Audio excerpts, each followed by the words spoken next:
Okay, perfect. So first and foremost, thanks so much for inviting me to give this talk. It's a great pleasure to be here today.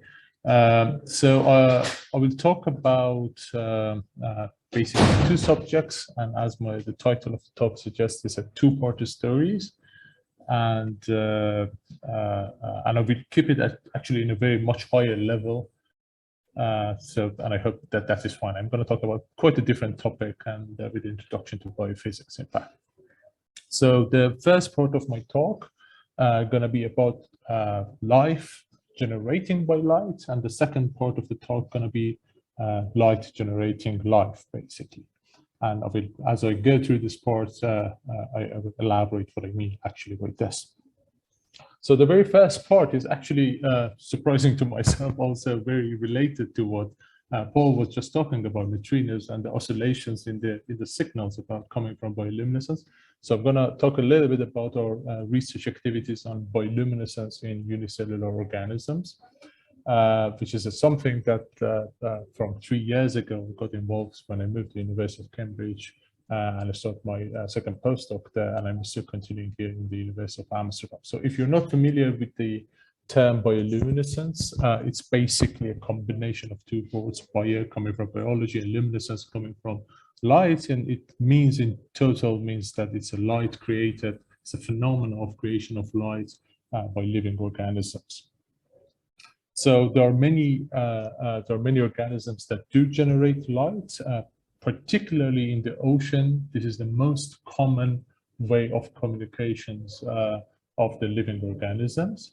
And here are some examples. So the one on top is a crawfish. It basically floats itself and also generates some light, mostly for the mating and also to scare the predators. And here are the sea angles. They also produce very interesting light. They also swim very interestingly. Not all the organisms in the ocean that generate light are pretty and cute. Some of them look like this. These two are particularly very interesting, and I like them a lot. The one on viperfish, because it can generate two different wavelengths of light, and the one on the bottom, anglerfish, is also very interesting. You might know the anglerfish from Finding Nemo, the Disney show. So it has this lamp on top of its head, and the light actually comes from the bacteria living in the lamp. So it's not from the body of the fish itself. It's a symbiotic life. So bacteria generate life for the fish, so it can guide the smaller fish to go to the big fish. But at the same time, they eat off the fish, and that's a symbiotic life that they have together. The type of bioluminescence that I'm going to talk about is actually more related to the algae bioluminescence, also mentioned by Paul in the previous talk. And this is such a phenomenon that you can see if you're lucky and you get to some shows. So this one is videoed in Australia in the spring a few years back. Because of global warming, this phenomenon has actually become more and more common, and you can now see it in the North Sea. And last year, actually, it also happened in Texel, for instance. So what you observe is an ocean. The weather gets so warm, the population of these microorganisms go very high. And what is interesting, and I want you to pay maybe a little bit more attention, is that whenever someone puts his foot in the water or hands in the water suddenly turns completely blue. And this was something that triggered many of us to study that. But we're not the first group of people to study this, and we'll get back to that in a second. So these are the microorganisms actually responsible for such a beautiful phenomenon. There are 3 different types of them in this slide: Fusiformes, scintillans, and Pyrocystis lunula. All of them generate blue light, because blue light is the light that travels the most in water. And all of them are photosynthetic. Actually, from the life perspective, these organisms are extremely important for us because they generate a lot of oxygen for us to live through the process of photosynthesis. As I said, we are not the first people who wondered about the phenomenon of bioluminescence. It actually has a very long history of studying. It goes back to ancient Greeks who studied bioluminescence, and this particular philosopher, Meletus, is actually in Guinness World Record book because as the oldest researcher studying bioluminescence back to 500 before Christ. And through the, I actually have a separate 1 hour talk about the history of bioluminescence only, because it's such a fascinating history of science hidden there. I mean, people who studied this goes through this whole process of pseudoscience, and then it becomes more scientific during the time of actually physicists, and particularly Robert Boyle in Cambridge, who found out oxygen and air are essential for it. Charles Darwin studied this through the evolutionary biology, and with the very modern science, with the molecular biology and biophysics, led to major discoveries that eventually in 2008, 3 people, Martin Shelby et al., received the Nobel Prize in chemistry because of their research on bioluminescence. I will get back to that also in a second. What is now known by high advanced physics and chemistry equipment is that there are these 2 substances and enzymes that are in charge of the life production in the living organisms. One is called luciferase, the other one is called luciferin. You need a lot more to enable proper environmental conditions and more proteins to get this reaction going. But when it goes, it generates light. And it's very interesting because during this process, you almost generate no heat. So the many physicists who first studied this phenomena also call it cold light production. So on the ocean, most of the bioluminescence results in bluish light, and on land it typically is around green and yellow, and you might have seen fireflies in the jungle generating light, which is actually most of them are yellow and green. In fact, what is very interesting that a few years to around 15-20 years ago was become fully clear was sometimes some organisms have different materials or proteins that generate green light by transferring the blue light. So there's basically some filtering through fluorescence phenomena to transfer blue light to green light. And that led eventually to the discovery of green fluorescent protein, which resulted to the Nobel Prize in 2008.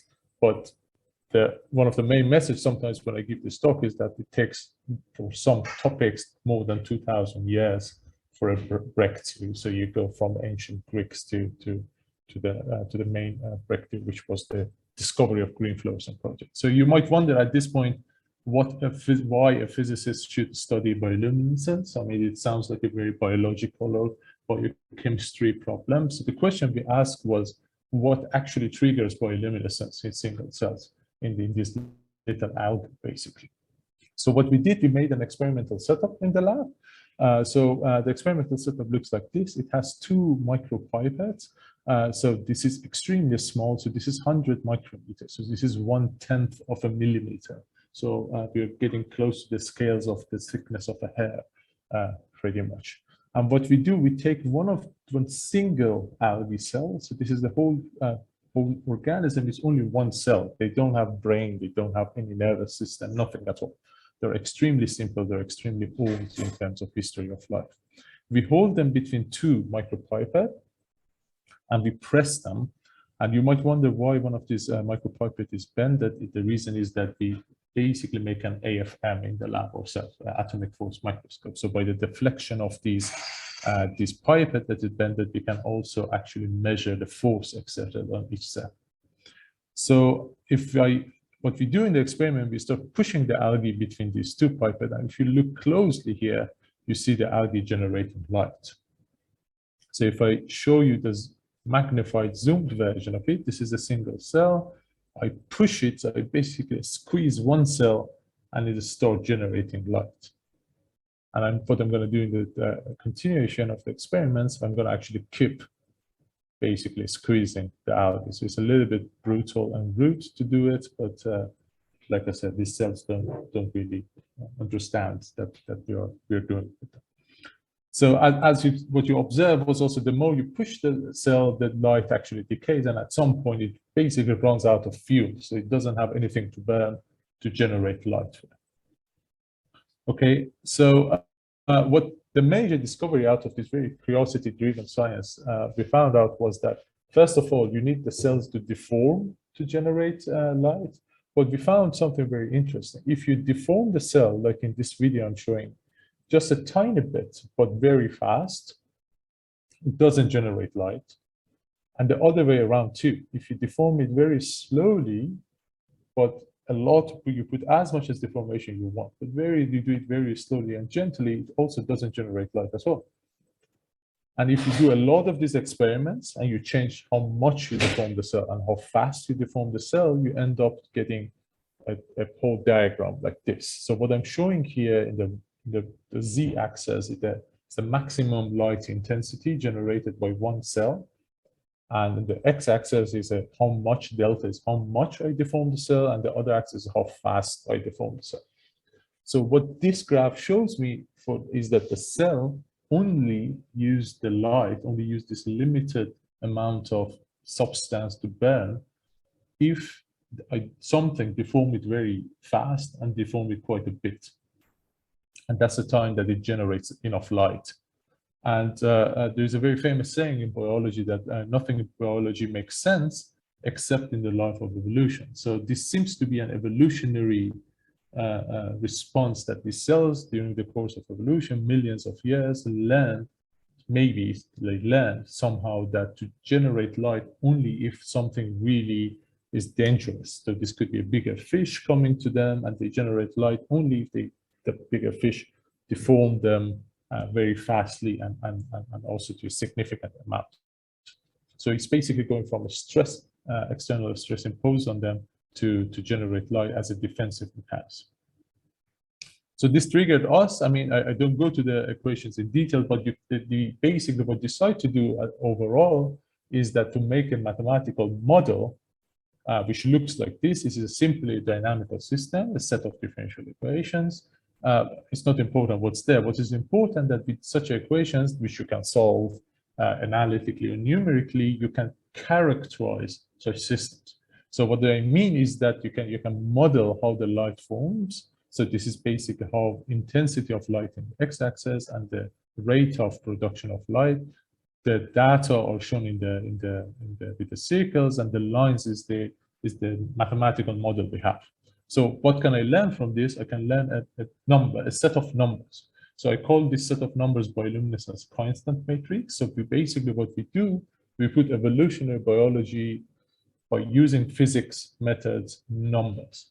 And this is extremely important because now we are doing the exact same things in collaboration with other biophysics and biology teams to characterize light production in many organisms, put them in numbers, compare them together, and see through the numbers and physics, learn that how evolution actually results to such behavior, which is bioluminescence and light production. So this goes way beyond bioluminescence, this phenomenon that I showed you. And I wanted to mention this as particularly because of the Nobel Prize this year. So the whole field of mechanobiology, which connects mechanical engineering and mechanics to biology. So the same thing that I showed you, we mechanically deform the cells and some biological phenomena happens, in this case light production, goes way beyond bioluminescence. And it was very much appreciated actually, particularly this year, especially it showed this beautiful schematic of that the Nobel Committee actually posted on social media about the Nobel Prize in medicine and physiology, about the discovery of sensors that help us touch things. And this picture of people hugging each other is basically go to that direction. So it was given to David Gillies and Ardem Pataputian because of the discovery of this particular protein that results to be sensory that we have, that we can mechanically, when someone touches us, we can actually feel that.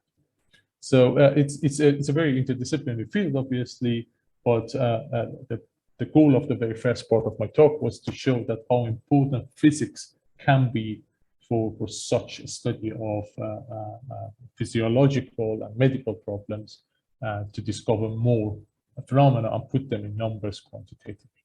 So that was about life generating light.